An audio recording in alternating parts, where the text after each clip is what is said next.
네, 여러분 안녕하세요. 오늘은 이 자유인의 서재 이거 한번 해보려고 합니다. 잘 아시죠? 이게 거꾸로 되어 있는 글자가? 네, 그렇습니다. 오늘 송원근 박사 모셨는데 장하준이 말하지 않는 23가지. 장하준 교수는 그들이 말하지 않는 23가지였던가요? 네, 그렇습니다. 라는 책을 썼는데, 웃기지 마라. 당신이 얘기하는 23가지라는 것은 말이 안 되는 거다. 하고, 무엇이 진짜 시장경제인지에 대해서 설명해 준 책입니다. 내가 이걸 바로 쓴 23이라고 알았더니, 지금 보니까 거꾸로 써져 있네요. 네, 거꾸로 썼습니다. 디자인은 그렇게 했습니다. 그러네요. 예. 자, 오늘 송원근 박사 모시고 얘기 좀 해보도록 하겠습니다. 어서 오십시오. 네, 안녕하십니까. 예. 장하준에 대해서 좀 먼저 소개를 해주세요. 장하준 교수는 잘 아시다시피, 이제 케임브리지 대학에서 교수를 하고 있고요. 캠브리지대 교수 맞긴 맞나요? 맞는 걸로 알고 있습니다. 아니, 무슨 캠브리지에 있는 무슨 캠브리지 안에도 여러 조직이 있잖아요. 예.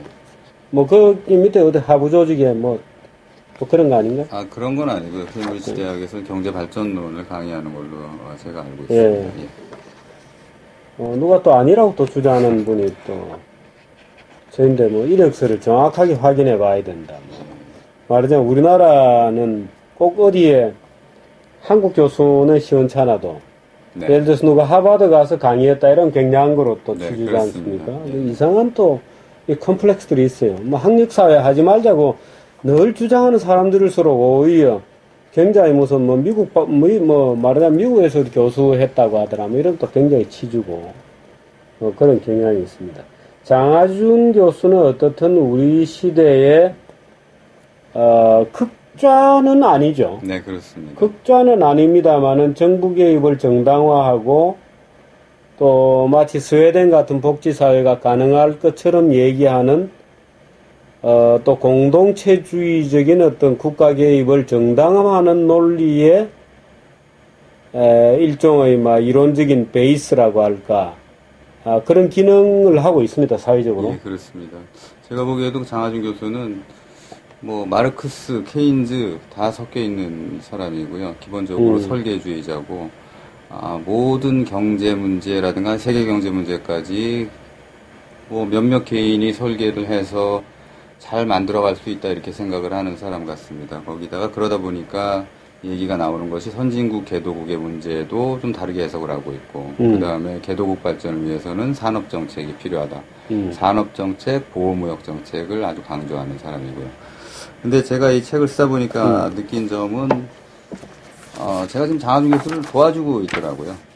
그건 무슨 말씀이시죠? 그러니까 논리적으로 정합성도 없는 부분, 역사적인 사실이라든가 이런 거를 막 끼워 맞추는 부분을 제가 좀 정리를 해주고 있다, 이런 생각이 들었습니다. 그래도 일반인들은 정리를 해주셔야 알아먹을 거 아니에요? 예, 그렇습니다. 그러다 보니까 저희도 23가지 맞춰서 하나하나 다 반박을 하다 보니까 한 얘기 또 하고 하는 부분이 상당히 있더라고요. 그러니까 예를 들면 산업정책이라든가 보호무역정책이라든가 이런 부분에 대해서 잘못된 부분을 지적하는 데 있어서 똑같은 얘기를 또 하고 있구나 이런 생각이 많이 들어요. 장하준 교수 책을 보면 사다리 걷어차기라든지 네.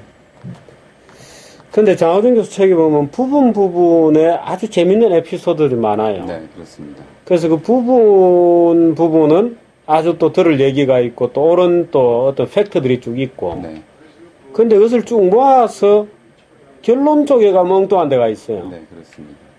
그거 왜 그렇습니까? 그러니까 역사적인 사실이라든가 보통 일반 우리 그 주류 신고전환과 경제학자에 비해서는 역사라든가 사회에 대한 지식은 엄청나게 많다 이런 생각은 듭니다. 그런데 그거를 하나씩 끌어다가 자의적으로 끼워 맞추는 데는 천재적이다 이렇게 보여지고요. 그러다 보니까 이게 논리가 없이 이론도 없이 끼워 본인의 이론은 있죠. 거기 끼워 맞추다 보니까 결론은 이상한 방향으로 나는 이런 경우가 있었습니다. 장하준 교수는 지금도 FTA 반대인가요? FTA는 당연히 반대입니다. FTA가 특히 선진국하고의 FTA를 반대하는데 선진국하고의 FTA라면은 우리 산업 기반이 무너진다든가 이런 식으로 얘기를 합니다. 그러니까 헤비급하고 프라이급하고 무대에 올라가면 프라이급이 죽는다고 생각하는 그런 거죠. 식이죠. 네, 그러니까 FTA를 옛날에 했으면은 삼성전자도 없었고 현대자동차도 없었다 이런 얘기를 하고 있죠.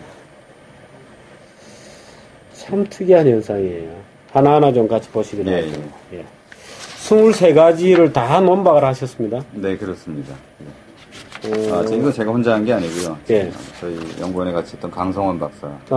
지금 강 박사는 뭐 하세요? 환경정책평가연구원에 있는데, 도움을 아주 많이 받았던 것이, 강 박사가 경제사를 전공했습니다. 그래서 예. 역사에 대한 지식, 경제사에 대한 지식이 아주 풍부합니다. 자료도 많이 갖고 예. 있고. 그래가지고 장하준 교수의 역사적 사실을 왜곡하고 있는 부분들을 많이 반박을 할 수가 있었습니다. 강 박사 원래 환경연에 있다가 네. 지금 환경정책평가연구원으로 가셨나요? 네, 그렇습니다. 환경정책, 보통 이런 말이 붙으면 되게 예. 좌익적 또는 좌편향의 예. 환경정책평가연구원은 그런 곳은 아니죠. 예, 그런 곳은 아닙니다. 국제연구기관이기 때문에. 그리고 좀 마일드한 환경관을 가지고 있고, 네, 그렇습니다. 소위 환경 펀더멘탈리즘은 아닙니다. 아닙니다. 예. 자, 하나씩 좀 소개를 네. 해주세요. 뭐에 대해서 좀 소개를 해주시겠어요? 일단은 뭐 자유시장은 존재한다 하는 얘기는 뭐 자유시장은 없다 이렇게 얘기했는데 이 부분은 장하준 씨가 예, 자유시장은 없고 뭐든지 다 정치적으로 결정된다 이렇게 얘기를 하는데 여기에 대해서는 자유시장이라는 게 개념을 이 양반이 잘못 알고 있다 이런 생각을 저희가 했습니다. 그러니까 뭐 자유라는 게 정치적 자유, 경제적 자유, 신체적 자유 있으면은 사실 정부의 역할이라는 것은 그런 자유를 보장해주는 역할을 합니다. 분명히 뭐 신체적 자유라든가 남의 강압이 있으면은 신체적 자유나 정치적 자유는 없는 거고요. 그 다음에 재산권을 보호해주지 않으면 경제적 자유가 없는 거죠. 그러니까 정부의 역할이 분명히 있고 그런 역할을 하는 상황에서 자유시장이라는 것이 존재한다 하는 게 저희 얘기인데 이 양반은 뭐 무조건 자유시장은 존재하지 않는다. 가격도 정치적으로 결정되는 것이다. 이렇게 얘기를 하고 있어서 그 부분에 대해서는 뭐 사실 반박하기도 좀 민망할 정도의 얘기들을 하고 있습니다. 그래서 정부의 역할 그리고 정부의 개입이라는 것도 어느 사회에서나 있었지만은 자유시장이라는 것은 그것이 시장 친화적인 개입일 때만이 자유시장이 발달하고 시장이 발달하면서 경제가 발전하고 성장할 수 있다는 것을 저희가 일단 얘기를 했고요. 그 다음에 이제 말씀드리고 싶은 거는 이 재밌는 부분이 선진국 근로자가 후진국 잘 사는 나라에서 하는 일에 비해 임금을 많이 받는다 이런 얘기를 합니다. 그게 몇 장에 있어요? 예.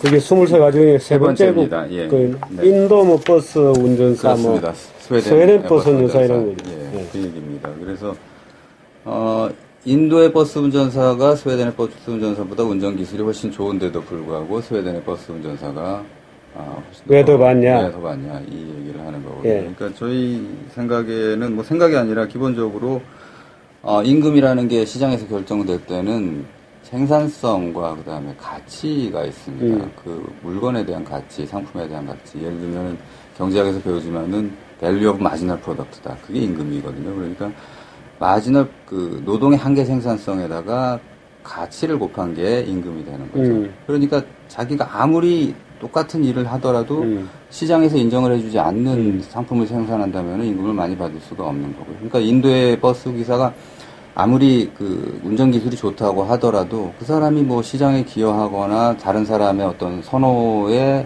그 부응하는 역할을 하는 거는 별로 없거든요.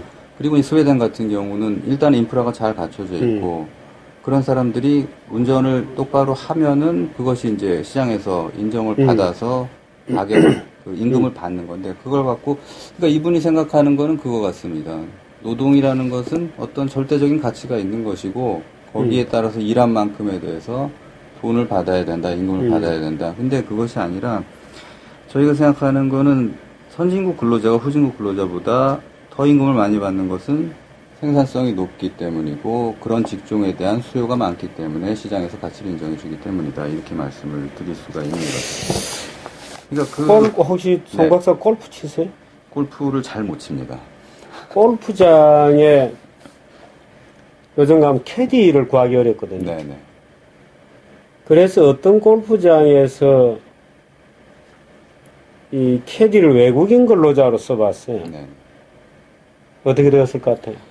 잘 안 됐을 거라고. 잘 안 됩니다. 네, 예. 그렇습니다. 그러니까 말하자면 한국 사회에서 한국인이 요구하는 높은 수준의 서비스에 적합한 노동 생산성을 가지고 있는 캐디냐, 네.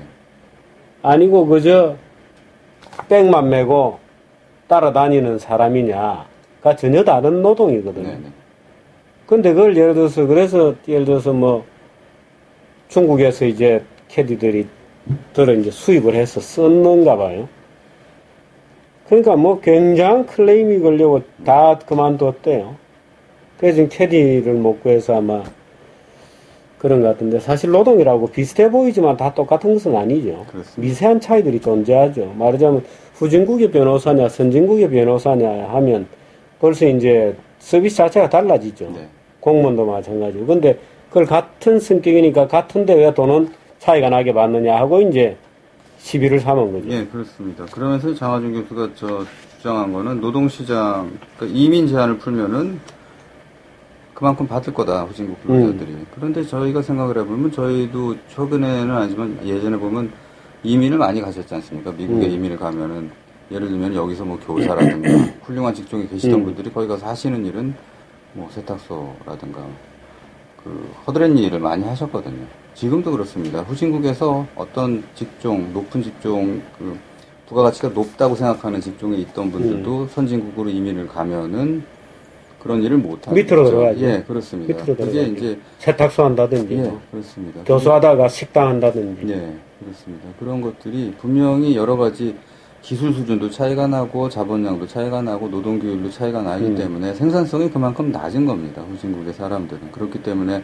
임금 격차가 나는 것이지 하는 일에 비해서 선진국에서 돈을 더 많이 받거나 이렇다고 얘기하는 것은 뭐 말이 안 된다. 근데 이런 면은 있는 것 같아요. 예를 들어서 우리가 예를 들어 서드렛 일 같은 경우에 예를 들어서 아주 낮은 노동 생산성으로도 가능한 일인데 그 국민들의 평균적인 소득 수준으로는 그 일을 감당하지 않는 업들이 있죠. 네, 말하자면 3D 업종, 우리나라에도 이제 외국인 근로자들이 밑에 노동시장에 하층을 많이 있고 어느 나라나 있죠. 예를 들어서 미국 같은 경우에도 있고 뭐 독일이나 이런 나라들 가면 이제 독일에는 뭐 터키 애들이 이제 터키 사람들이 밑에 이제 하층 시장을 다 하고 프랑스에 가면 또 아랍 계통에서 와서 또 하층업을 다 하고.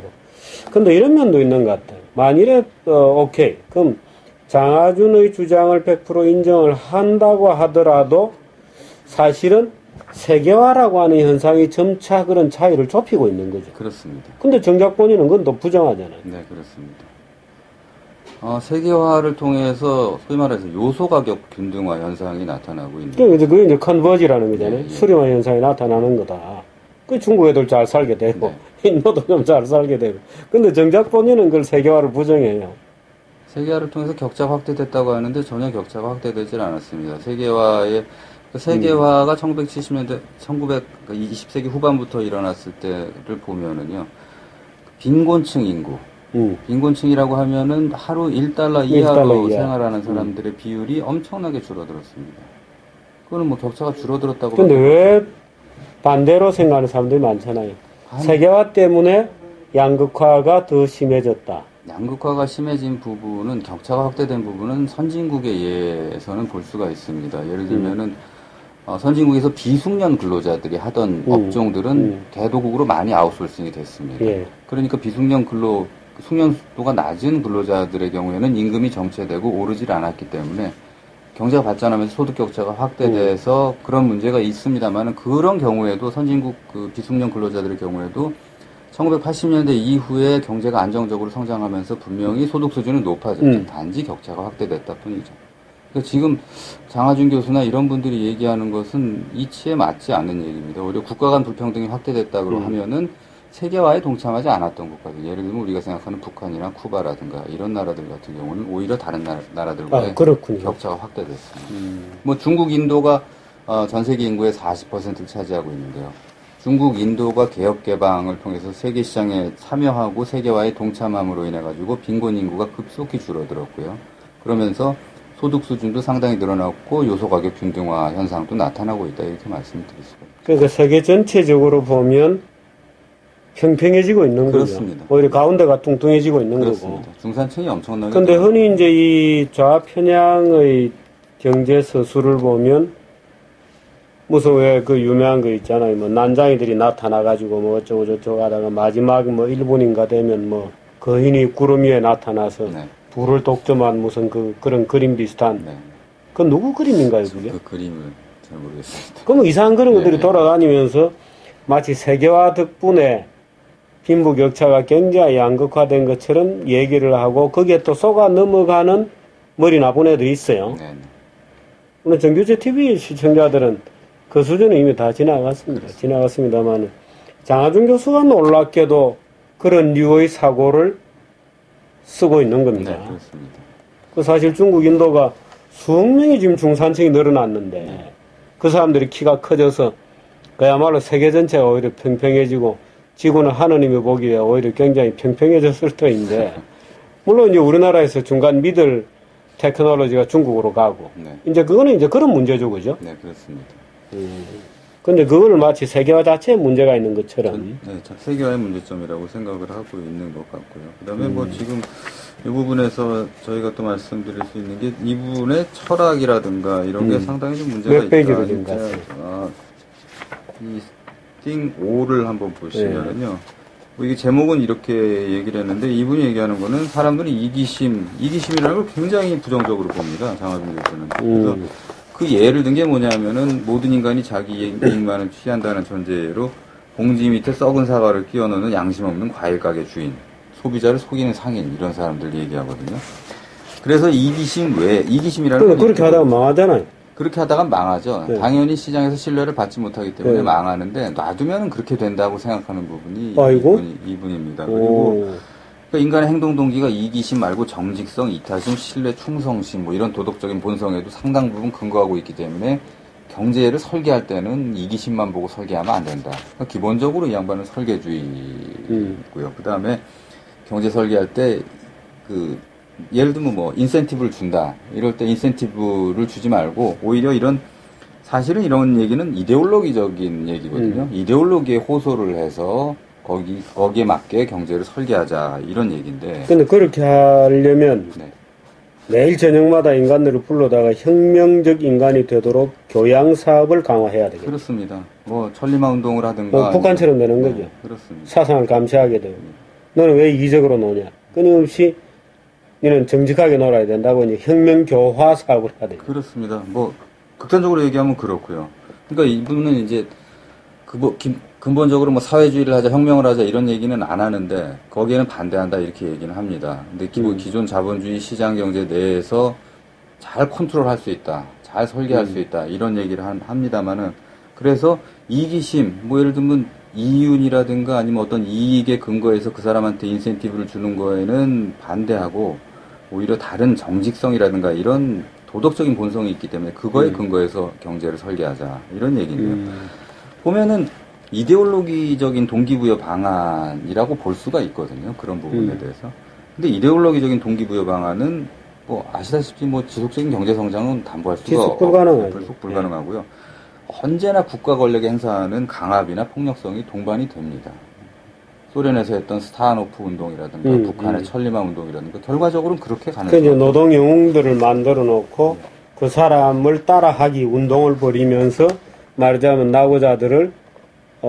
낙오자들에 대한 또는 시장에 대한 어떤 권위주의적 압력을 행사하게 되는 거죠. 그렇습니다. 뭐 최근에 예를 들면, 그렇게 되는 거죠. 최근에 무슨 뭐 이윤을 나누자, 무슨 동반 성장을 하자 하는 얘기도 예. 어떻게 보면은 그런 부분하고 좀 일맥상통하는 부분이 있다 이렇게 저는 생각이 들고요. 근데 제가 여기서 얘기하고 싶었던 것은 인간이 이기심, 그다음에 자신이 이익을 추구하는 것은 오히려 인류의 삶의 질을 향상시키는 원동력이 되어왔다. 아득한 옛날부터 거래를 통해서, 그러니까 자신의 이익을 추구하는 것이 이제 그것이 이제 거래와 교환으로 이어졌고, 자신의 이익을 추구하다 보니까 거래 교환에서 혁신이 생기게 되고요. 그것이 이제 인류의 어떤 기술 진보, 삶의 발전으로 나아가게 됐다 하는 것이고요. 그 다음에 이기심이라는 것이 중요한 것이 자신의 이익을 추구할 때, 신뢰가 없으면은 뭐 대규모 거래가 일상적으로 이루어질 수도 없고요. 그 다음에 그런 신뢰를 얻기 위해서 노력을 하고 이것이 이제 경쟁을 통해서 가능해진다 하는 생각이 듭니다. 그러니까 전반적인 신뢰와 도덕성을 높여주는 것은 자본주의 시장 경제의 자율적인 메커니즘이지 다른 어떤 경제적인 설계는 아니다 하는 게 제 생각이었고, 그래서 그 얘기를 좀 강조하고자 했습니다. 그러니까 개인이 이익 추구를 하기 위해서는 시장에서 신뢰와 도덕성을 제고해야만 하는 것이죠. 근데 대부분 경우에 정치인들을 비롯해서 그 인간의 이기적 동기나 인간의 내면한 그 마음의 법칙을 네. 부정하고 이타심을 강조하거나 도덕적 행동을 요구하는 정치인들은 대개 딴짓해요. 그렇습니다. 예를 들어서 제가 늘 하는 예를 들어서 영어 교육을 좀 열심히 시키자 하는데 우리나라 좌빨들은 되게 반대거든요. 왜 좋은 우리말을 놔두고 영어를 시키느냐 하는데 정작 그렇게 주장하는 인간들의 자식들은 전부 미국 유학가 있어요. 저는 왜 그런 특성이 나타나죠? 그런 분들은 대부분 보면 이타심을 강조하다 보니까 다른 사람의 이타심도 강조하는 것 같고요. 그러다 보면 이 돈이 저 돈이고 네 돈이 내 돈이고 남의 돈 쓰는 거 이런 거에 대해서 상당히 좀 뭐 부담스럽게 생각하지 않는 것 같더라고요. 그러다 보니까 본인이 외국 보내고 하는 부분에 대해서도 뭐 별로 부담을 안 갖고 있는 아니 것 세계화를 같고. 주장하는 사람이 자기 자식을 미국에 유학 보내다 그거 이해가 되잖아요. 네. 그건 논리적 행동이죠. 네. 근데 세계화에 아주 반대하는 인간들, 예를 들면 뭐 정동영, 그 자식 미국 가서 공부하죠. 무슨 저 또 뭐 동국대 그 뭐 강모 하는 종북으로 유명한 그도 자식들이 미국 가 있다 그러더라고요. 네, 그렇습니다. 타워 팰리스 살고 또 뭐 한모 하는 민주당 대표했던 그게도 자식이 미국 가 있다 그러고 그 좌빨 운동 많이 하던 정현주 KBS 사장 자식 둘 다 미국 가 있고 네. 그 다 세계화는 자기 집에서는 굉장히 열심히 해요. 하면서 겉으로 하면서 남들은 못하게 하죠. 야, 네 영어 안 해도 살 수 있을 것처럼 얘기하고 영어 공부 학교에서 못 시키게 하고 모르겠습니다. 장하준 교수는 어떤지 모르겠어요. 자기도 세계화 지금 되어서 밖에 나가서 책 쓰고 하는 거 아니에요? 그렇습니다. 예. 세계화가 됐기 때문에 본인이 이제 책도 쓰고 뭐 이름도 날릴 수 있고 참 그랬던 재밌습니다. 거예요.